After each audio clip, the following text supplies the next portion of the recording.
네, 안녕하세요. 닥터밍입니다. 제가 이전에 키토제닉 시작과 끝이라는 영상을 통해서 키토제닉 식단과 간헐적 단식을 병행해서 어떻게 건강해질 수 있는지에 대한 전체적인 큰 그림을 그려드렸었습니다. 근데 그 영상을 보시고 많은 분들께서 이제 충분히 이론적인 것과 경과에 대해서는 알겠는데 막상 식단을 준비하려고 보니까 너무 막막하다, 어떻게 준비해야 되는지 조금 더 실전적인 팁을 좀 줬으면 좋겠다 라고 많이 말씀해 주셔가지고 이번 영상을 준비해 봤습니다. 영상 마지막에는 실제 예를 들어서 어떻게 식단을 준비하면 좋을지까지 보여드릴 거니까 한번 끝까지 봐보시면 큰 도움이 되실 거예요. 일단 제가 준비해온 정리표를 한번 볼게요. 크게 세 가지 섹션으로 구성이 되어 있고요. 탄수화물, 단백질, 지방이 있고 이 각각을 선택해가지고 식단을 준비하시면 됩니다. 근데 한 가지 들어가기에 앞서서 여러분께 꼭 주의사항으로 말씀드리고 싶은 게, 저는 여러분이 키토제닉을 하면서 모든 그람수와 칼로리를 다 계산해서 드시지 않았으면 좋겠어요. 그 이유는 이 키토제닉이라는 식단은 저칼로리 다이어트랑 달리 우리에게 건강을 가져다주는 긍정적인 식단이 되어야지만 되는데, 뭐 하나 먹을 때마다 그람수 재가지고 먹게 되면 그것도 강박증이 생길 수가 있고, 식단을 준비하고 또 식단을 직접 하는 그 시간 동안에 불행해질 수 있기 때문에 여러분께는 탄수화물 외에 어떠한 그람수, 어떠한 칼로리도 재지 말 것을 부탁드리겠습니다. 네, 그러면 탄수화물 섹션으로 가볼까요? 일단 키토시스에 돌입하기 위해서 적정 탄수화물은 20g 미만입니다. 이건 하루 기준 용량이고요. 근데 처음부터 20g으로 유지하려고 하면 그게 생각보다 굉장히 힘들거든요. 그래서 저는 처음에는 한 50g 정도로 줄여 보신 다음에 그게 좀 적응이 됐다 싶으면은 일주일 간격으로 10g씩 낮춰가서 결국에는 20g 미만으로 안착하는 것을 목표로 하셨으면 좋겠어요. 그래서 일단은 이번 영상에서는 50g 미만으로 탄수화물을 섭취한다라는 그런 목표를 갖고 식단을 준비한다 라고 생각을 하고 말씀을 드리도록 하겠습니다. 탄수화물을 준비하시면서 절대 드시면 안 되는 것들이 있습니다. 그것은 바로 설탕, 과당, 과일에 포함된 것도 마찬가지고요. 그리고 정제 탄수화물, 전분, 이렇게 되겠습니다. 그래서 여러분이 탄수화물을 준비하는 데 있어서 이런 것들만 다 빠진다면 어떤 것도 드셔도 상관이 없습니다. 그러면 이런 얘기를 많이 하실 거예요. 아, 나는 다른 건 다 괜찮은데 설탕 없이 그럼 어떻게 달달하게 먹을 수 있느냐 라고 의문을 가지실 텐데, 그거는 또 설탕의 대체품이 있습니다. 저 같은 경우는 알룰로스, 스테비아, 에리스리톨 이렇게 세 가지를 주로 써봤었는데, 그 중에 스테비아는 너무 쓴맛이 세서 저랑 잘 안 맞더라고요. 저는 보통 알룰로스를 가장 많이 쓰고요. 에리스리톨 같은 경우는 입자가 좀 커가지고 잘 안 녹거든요. 그냥 토마토에 뿌려 먹거나 이럴 때 용도로 쓰지 주로는 알룰로스를 많이 사용을 합니다. 그러면 여러분도 충분히 단맛을 내면서 요리를 하실 수가 있어요. 그리고 과일에 대해서는 과당이 들어가 있어요. 과일에는 과일도 가려가면서 드셔야 되는데, 키토시스에 처음에 돌입하고자 하시는 분들은 베리류의 과일, 딸기, 블루베리, 라즈베리, 블랙베리를 제외한 어떠한 과일도 허용이 안 된다고 생각을 하세요. 저 같은 경우는 그냥 블루베리를 그냥 두 끼의 끝에 같이 먹거든요. 대신 이거를 간식으로 따로 떼서 드시면 안 되고 식사에 바로 이어서 소량 드시면 가능합니다. 그리고 가장 주의하셔야 될 게 바로 정제 탄수화물인데요. 정제 탄수화물이라는 것은 뭐 흰 쌀밥도 포함이 되고요, 밀가루도 포함되고 가공식품에도 굉장히 많이 들어있어요. 그래서 여러분이 어떤 게 정제 탄수화물인지는 제가 모든 걸 다 알려드릴 수 없기 때문에 조금 공부를 하셔야 돼요. 내가 주로 먹고 있는 것 중에 정제 탄수화물이 어떤 게 있었는지, 이런 것들은 한번 체크해 보시면 식단을 준비하는데 큰 도움이 되실 거예요. 저는 그럼 어떻게 탄수화물을 준비하냐면, 저는 약간 밥심이 중요한 한국인입니다. 그래서 처음에 키토제닉을 할 때도 밥을 20g 밖에 못 먹으면 너무 적거든요. 일반적으로 현미밥이라고 해도 이렇게 적은 양을 먹으면서 이거를 평생 유지할 수 있을까? 그런 고민들을 정말 많이 해서 한 가지 방법을 생각해냈는데, 그게 바로 곤약 현미밥입니다. 들어보신 분도 있을 테고 드셔보신 분도 있을 거예요. 물론 식감은 흰쌀밥에 비한다면 조금 부족할 수 있겠지만, 그래도 밥의 형태를 갖춘 게 있는 것과 없는 것의 차이는 정말 큽니다. 저희 한국인에게는요. 이게 시중에 나와 있는 제품인데요, 보면 75%가 곤약으로 되어 있고요, 25%가 현미로 되어 있습니다. 그럼 우리는 여기서 25%에 해당하는 현미의 그람수만 체크를 하시면 돼요. 이 제품은 150g 짜리고요, 보통 그냥 햇반 한 공기 정도의 용량이에요. 그러면 이 150g 중에 현미의 양은 계산기를 두드려 보면 37.5g이 나옵니다. 50g 미만이죠. 이거를 보통 두 끼를 먹는다고 가정했을 때 첫 번째 끼니와 두 번째 끼니로 나눠서 드시면 될 것 같고, 저는 주로 양이 그렇게 많지 않기 때문에 두 번째 끼니에서 탄수화물을 많이 먹습니다. 수면과도 깊은 관련이 있기 때문에 탄수화물은 보통 저녁에 섭취하는 편이에요. 이런 식으로 식단을 구성한다면 충분히 밥을 먹으면서도 키토제닉 식단을 할 수 있기 때문에 매우 유용한 팁이니까 여러분도 한번 잘 활용해 보시면 좋을 것 같습니다. 약간 과장 섞어서요, 탄수화물이 소량 포함되어 있지만 그람수 재지 않고 무한정 드셔도 되는 게 있어요. 그게 바로 채소입니다. 과일과 채소는 다른 거예요. 그래서 그걸 꼭 구분을 하시고, 채소의 경우에는 그람수 재지 말고 마음껏 드셔도 돼요. 그 이유는 채소에는 탄수화물도 포함되어 있지만 섬유질이 같이 함유되어 있기 때문에 실질적으로 탄수화물 흡수를 방해하는 작용을 해서 마음껏 드셔도 충분히 괜찮습니다. 키토제닉에서 채소는 정말 중요한데요, 인슐린 저항성 뿐만 아니라 식욕 조절에도 도움을 주고 우리 장내 마이크로바이옴들의 먹이가 되기 때문에 장내 환경도 개선시켜 줄 수 있어서 키토제닉을 함에 있어서는 이 채소 섭취는 정말 중요합니다. 근데 양이 중요하겠죠? 얼만큼 드셔야 되냐면, 제가 마음껏 먹어도 된다고 했지만 사실 이거는 최소 기준 맞추는 것도 쉽지 않아요. 10컵 이상의 샐러드를 드셔야 되는데, 제가 이전 영상에서 보여드렸죠? 많은 분들이 좀 놀라셨을 거예요. 이 정도 양을 드셔야 샐러드를 드신 겁니다. 그냥 세 발의 피로 드시면 절대 안 되고요. 저도 처음에 시작할 때는 7컵으로 시작했는데 그 7컵 맞춰 먹기도 정말 힘들었어요. 보통 두 끼를 드시니까 첫 번째 끼니에는 3컵, 두 번째 끼니에는 4컵, 이런 식으로 드시면 괜찮을 것 같습니다. 그거 드시는 것도 쉽진 않아요. 근데 꼭 드셔야 돼요, 그만큼. 그러면 어떤 채소를 준비하면 될지 좀 궁금하실 수 있잖아요. 그래서 제가 좀 간략하게 좋은 채소들만 좀 소개를 해드릴 텐데, 가장 고기랑 잘 어울리는 아스파라거스가 있습니다. 그 외에도 아보카도, 청경채, 브로콜리, 방울 양배추, 콜리플라워, 샐러리, 오이, 양배추, 케일, 양상추, 시금치, 주키니, 당근, 파까지. 그 외에도 사실 녹색 잎채소는 모두 다 허용됩니다. 그러니까 우리가 샐러드 해먹는 그런 채소는 얼마든지 드셔도 상관없다라는 얘기예요. 근데 이 중에서 브로콜리, 콜리플라워, 양배추, 방울 양배추, 청경채 같은 것들은 십자화가 채소라고 하는데 얘네들은 가열 조리해 주셔야 돼요. 저는 이런 채소를 먹을 때 드레싱으로 사과 사이다 식초를 사용을 합니다. 하루 20g의 사과 사이다 식초를 매일같이 드실 경우에는 인슐린 저항성도 개선하지만 식후 혈당도 조절해 주고요, 그 다음에 체중 감소, 심지어 항암 효과까지 정말 만능 소스가 되니까요. 발사믹도 좋지만 건강을 조금 더 가져가고 싶다면 사과 사이다 식초를 드레싱으로 뿌려 드시는 걸 적극 추천드립니다. 네, 이제 단백질 파트에 대해서 설명을 드리도록 할게요. 보통 이제 단백질 파트에서는 메인 디쉬를 고르는 과정이거든요. 고기나 생선류가 될 텐데 여기에는 단백질만 들어가 있는 게 아니라 지방 함량도 꽤 높기 때문에 메인 디쉬를 고르고 거기에 맞는 오일을 고르면서 이제 식단을 준비해 나가시는 겁니다. 어떤 게 있냐면요, 돼지고기, 소고기, 오리고기, 닭고기, 그 다음에 달걀, 생선이 있습니다. 고기를 고르실 땐 지방 함량을 높은 고기를 골라주세요. 대표적으로 꽃등심, 삼겹살, 대창, 차돌박이가 있겠죠.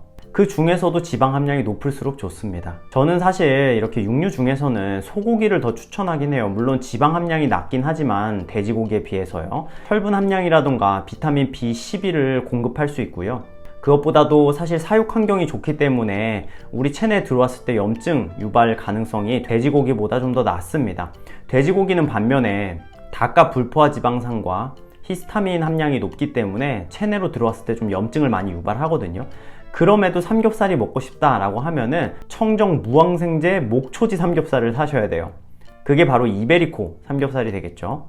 이게 되게 웃길 수 있지만 이 동물들도 뭘 먹으면서 자라는지가 그 고기의 질, 우리가 먹었을 때 우리 몸의 염증 유발 여부를 결정하게 되기 때문입니다. 그렇기 때문에 사육 환경은 굉장히 중요할 수 있어요. 닭고기 같은 경우는 사실 사육 환경이 이렇게 좋지 못하고 지방 함량이 굉장히 떨어지기 때문에 닭고기 단독으로 먹어서는 크게 도움이 안 되고요. 코코넛 오일이나 기버터를 통해서 지방 함량을 많이 높여준 상태로 먹어야지 될 것 같습니다.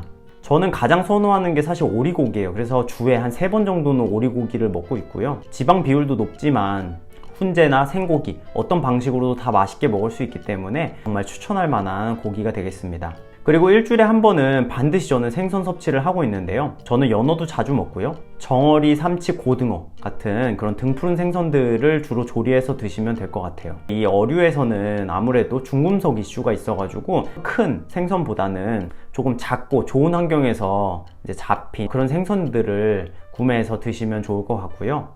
이제 날것으로 드시는 것보다는 찜해서 드시는 게 좋습니다. 저 같은 경우는 올리브 오일 뿌려가지고 잘 먹거든요. 그리고 마지막으로 달걀 같은 경우에도 방목한 닭이 낳은 달걀, 이런 유기농 달걀을 사서 좀 드시면 좋을 것 같아요. 이렇게 다 유기농으로 사서 드시라고 하면 식비가 굉장히 걱정이 되시잖아요. 근데 처음에는 물론 약간 식비가 올라갈 수는 있는데 결국에는 우리가 한 끼 내지 두 끼로 이제 식사 횟수가 줄기 때문에 식비는 점차적으로 줄어들 겁니다. 그리고 마지막 세 번째에선 지방에 대해서 얘기를 할 건데, 키토제닉에서는 보통 이제 70%의 열량을 지방으로 채우기를 권하고 있는데, 이게 70%라고 하면 정말 많아 보이지만 열량 단위입니다. 그람수로 바꾸게 되면 사실 그렇게 많지 않아요. 탄수화물, 단백질은 그람당 4kcal인데 비해 지방은 그람당 9kcal의 열량을 발생을 합니다. 그렇기 때문에 그람수는 적어도 열량은 높을 수 있는 거죠. 두 번째에서 단백질 식품군을 골랐잖아요. 근데 거기에 단백질만 들어있는 게 아니라 지방 함량도 꽤나 높이 들어있기 때문에 우리는 오일을 추가하는 거 정도로만 해도 그런 지방 열량 70%를 맞춰낼 수가 있습니다. 그래서 우리가 어떤 오일을 쓰면 좋은지 소개해 드리자면, 우선 아보카도, 그리고 아보카도 오일, 올리브 오일, 버터, 기버터, 코코넛 오일, 이렇게 있습니다. 저는 이걸 사용하는 기준이 가열 조리를 할 거냐 안 할 거냐를 먼저 따지고요. 가열 조리를 할 경우에는 기버터 혹은 코코넛 오일을 사용을 하고요. 아보카도 오일이나 올리브 오일은 가열 조리하면 안 되거든요. 생선에 뿌려 먹는다던가 샐러드에 뿌려 먹는 용도로 사용을 하고 있습니다. 그리고 절대 사용하시면 안 되는 게 식물성 유지인 콩기름, 옥수수 기름, 카놀라유, 해바라기유가 되겠습니다. 그래서 오늘부터 주방에서 이러한 식물성 유지들은 당장 버려주세요. 키토제닉에선 절대 좋지 않아요. 유제품을 소화하실 수만 있다면 치즈도 드셔도 되는데 가공 치즈 말고요, 자연 발효 치즈는 가능합니다. 그렇지만 속이 안 좋으신 분들도 있기 때문에 저는 권하지는 않고요. 저도 먹고 있진 않아요. 만약 버터를 못 드시는 분이라면 기버터를 꼭 추천을 드려요. 기버터는 버터보다 영양가도 더 좋고요, 유당과 카제인이 제거되어 있기 때문에 사실 유제품 먹고 소화 잘 못 시키는 분들한테는 기버터가 최적입니다. 네, 이렇게 오일류는 따로만 이렇게 떠먹는 용도가 아니라요, 조리를 할 때, 그 다음에 식사를 좀 곁들이는 용도로 사용되는 거기 때문에 막 그렇게 크게 부담감이 없으실 거예요. 그래서 마지막으로 좀 정리를 해보면, 가장 먼저 단백질군에서 어떤 걸 메인 디쉬로 할 건지 정해라. 생선으로 할 건지 고기로 할 건지. 고기로 할 거면 그 중에서 어떤 고기, 닭고기인지 오리고기인지 돼지고기인지 소고기인지 이런 중에서 고르고 거기에 어울리는 오일을 선택을 해서 조리를 하시면 됩니다. 가열 조리 할 거면 코코넛 오일이나 기버터를 쓰시면 되고, 생선 같은 데 쓸 거면 올리브 오일을 선택해서 쓰시면 되고, 그 다음에 탄수화물은 보통 하루 50g을 맞출 때는 곤약 현미밥이 있으니까 이걸 잘 활용하시면 되겠죠. 실제 제가 식단을 구성하는 데 쓰는 가이드라인을 하나 보여드릴게요. 저는 주로 하루 2끼를 먹고 있고요, 나머지는 간헐적 단식을 병행하고 있습니다. 저는 좀 남들과 다르게 똑같은 걸 먹어도 별로 질리지 않는 사람이거든요. 그래서 주로 첫 번째 끼니는 베이컨과 달걀 2개를 이용해서 먹고 있어요. 그때 생 아보카도를 같이 곁들여서 지방 함량을 높여주고 있고요. 그리고 하루 총 샐러리는 총 7컵 이상을 먹어야 된다 그랬잖아요. 이때 한 3컵 정도를 먹습니다. 그리고 식사에 이어서 베리류의 과일을 조금씩 먹어주고요. 두 번째 끼니는 조금 포만감 있게 먹고 싶기 때문에 고기 혹은 생선 중에서 고르고 있습니다. 아까 말씀드렸다시피 저는 주로 탄수화물을 저녁에 먹기 때문에 이때 곤약 현미밥 20g을 제가 직접 지어서 먹고 있고요. 곤약의 비율을 한 80%로 맞춰서 저는 하고 있어요. 그리고 오일은 고기나 생선에 맞게 적절하게 선택해서 사용을 하면 되고, 첫 번째 끼니에서 먹지 못했던 4컵의 샐러드를 먹어서 하루 총 샐러드를 7컵을 맞추고 있습니다. 네, 이런 식으로 가이드를 드린다면 여러분도 식단을 준비하실 수 있겠죠? 그럼에도 조금 어려워하시는 분들을 위해서 실제 음식 사진을 보면서 이게 잘 된 키토제닉 식단인지 함께 점검해보는 시간을 갖도록 하겠습니다. 네, 제가 한번 키토제닉 식단을 가져와 봤고요. 여기서 제가 알려드린 그 3가지 원칙을 한번 적용하는 방식을 좀 알려드려 볼게요. 저는 보통 2끼 중에 첫 번째 끼니는 베이컨과 달걀, 아보카도를 이용한 음식을 많이 먹고 있어요. 이 식단을 여러분이 보셨을 때 일단 탄수화물을 20g으로 줄여야 되잖아요. 근데 2끼로 했을 때 이거는 하루 전체에 대한 얘기예요. 저 같은 경우는 점심에는 탄수화물을 거의 안 먹어요. 그래서 이 중에는 지금 탄수화물이 없습니다. 제가 계산하는 건 없어요. 그리고 여기선 설탕도 없습니다. 과일 없죠. 사실 아보카도도 과일에 속하긴 하는데 그냥 이건 지방으로 빼겠습니다. 여기 정제 탄수화물 있나요? 없습니다. 전분도 없어요. 대신에 샐러드는 조금 있죠. 그 다음에 저는 이런 샐러드에 사과 사이다 식초를 뿌려가지고 점심에도 적은 양으로 간단하게 좀 먹습니다. 한 2-3컵 정도는 먹어요. 그러면 이제 이따 오후에는 3-4컵 정도만 먹어도 충분히 되겠죠. 여기서는 메인은 고기, 베이컨과 달걀이 되겠습니다. 그 다음에 이것들을 조리할 때 보통 베이컨에는 기름이 많이 나오기 때문에 기름 유지를 쓸 필요가 없긴 하지만 계란 후라이를 할 때 기버터라든가 코코넛 오일을 이용해서 지방 함량을 조금 더 높여서 먹고 있어요. 그리고 주로 이렇게 아보카도를 같이 먹기 때문에 지방 함량은 사실 유지를 사용하지 않아도 충분히 나오게 됩니다. 두 번째는 우선 메인은 연어예요. 연어. 생선류를 선택을 했고요. 그 다음에 이 연어에 가장 어울리는 건 올리브 오일을 주로 많이 이용을 합니다. 저 같은 경우는 이런 아스파라거스 정말 추천할 만한 채소인데 주로 코코넛 오일에 많이 가열해가지고 먹습니다. 아스파라거스가 있기 때문에 샐러드는 굳이 먹지 않고요. 여기서도 설탕은 없고 과일도 없고 정제 탄수화물 없고 전분도 없습니다. 보통 이렇게도 점심으로 많이 먹기 때문에 탄수화물은 거의 없죠. 하지만 저녁으로 드셔도 돼요. 저녁에는 여기에다가 아까 말씀드렸던 곤약 현미밥을 같이 해서 먹으면 완전 한식 같고 괜찮아요. 이게 제가 준비한 마지막인데 이번에는 고기, 돼지고기를 선택을 해봤어요. 그리고 달걀도 있죠. 달걀에 대해서는 원래 노른자가 콜레스테롤 이슈가 있었는데 그거는 사실이 아닌 것으로 이미 밝혀졌기 때문에 여러분이 원하는 만큼 드셔도 괜찮아요. 저는 보통 하루 평균 한 4개 정도의 계란을 먹는 편인 것 같아요. 어쨌건 메인을 고기, 달걀로 정해 놓은 다음에 저 같은 경우는 조리할 때 코코넛 오일을 활용을 하고요. 그 다음에 이렇게 돼지고기 먹을 때 사실 밥이랑 같이 먹으면 정말 맛있거든요. 곤약 현미밥을 같이 준비해서 20g 정도를 저녁 한 끼로 같이 해서 먹게 됩니다.